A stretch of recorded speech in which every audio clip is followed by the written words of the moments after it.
Why did I get into trucking, and why did I get out and start a business in landscape and vending machines? By the end of this video, well, you're going to find out. Sometimes we have different choices to make. With me, it was about 1997, and my girlfriend called me up and said that she was pregnant.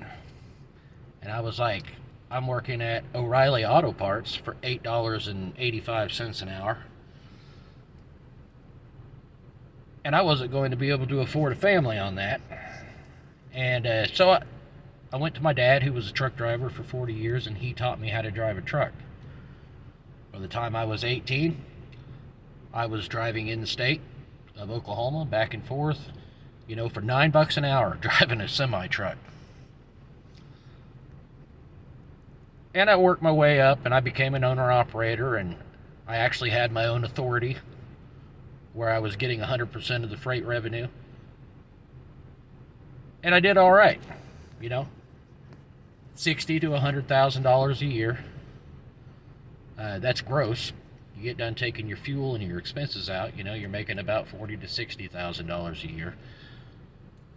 But I was putting in a lot of time, and I missed my daughter's life growing up because of it.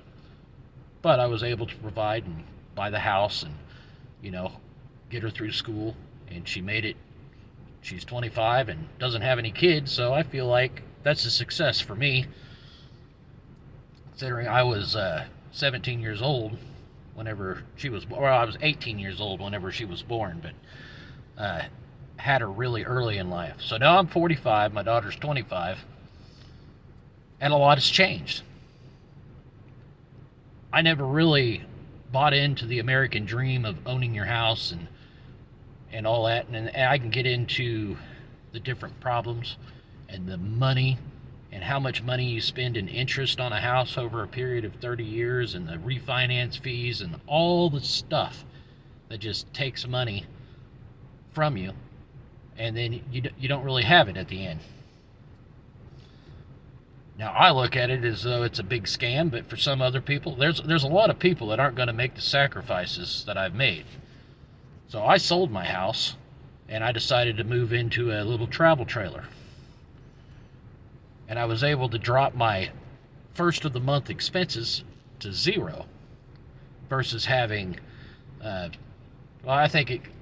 living expenses are like $400 a month. I live very, very frugal, and I live very, very, I don't need all the stuff,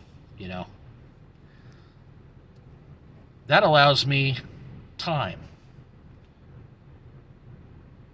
The time that I used to spend at a trucking company for 70 hours a week, I can now spend on doing things that I want to do.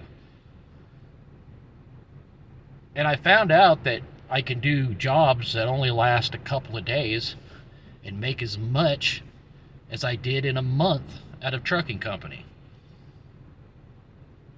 All I had to do was educate myself in different fields. Now, I attribute a lot of my education and the idea that I'm a jack of all trades, and some people would say a master of none, to my dad, who was a United States Seabee, and he taught me to think outside the box. I think that if you've got anyone in your family that's in construction, you're just gonna learn a lot more if you listen to them.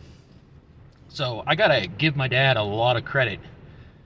His experience in the Seabees really, I think, came to me in teaching me how to think outside the box. And I could do a lot of shit that a lot of people can't. And I didn't even realize it until I got older. I mean, may not make a lot of money, but I guarantee you there's a lot of people that would like to have someone like me, and perhaps someone like you, on their side when the going gets tough. If you are a creative thinker, if you can solve problems and do things in an unorthodox way to get to a final result that makes you a profit, well, you're a special breed, and there's not a lot of us out here. So with that said, I started a landscape and vending company, and in the next video, talk a little more about that.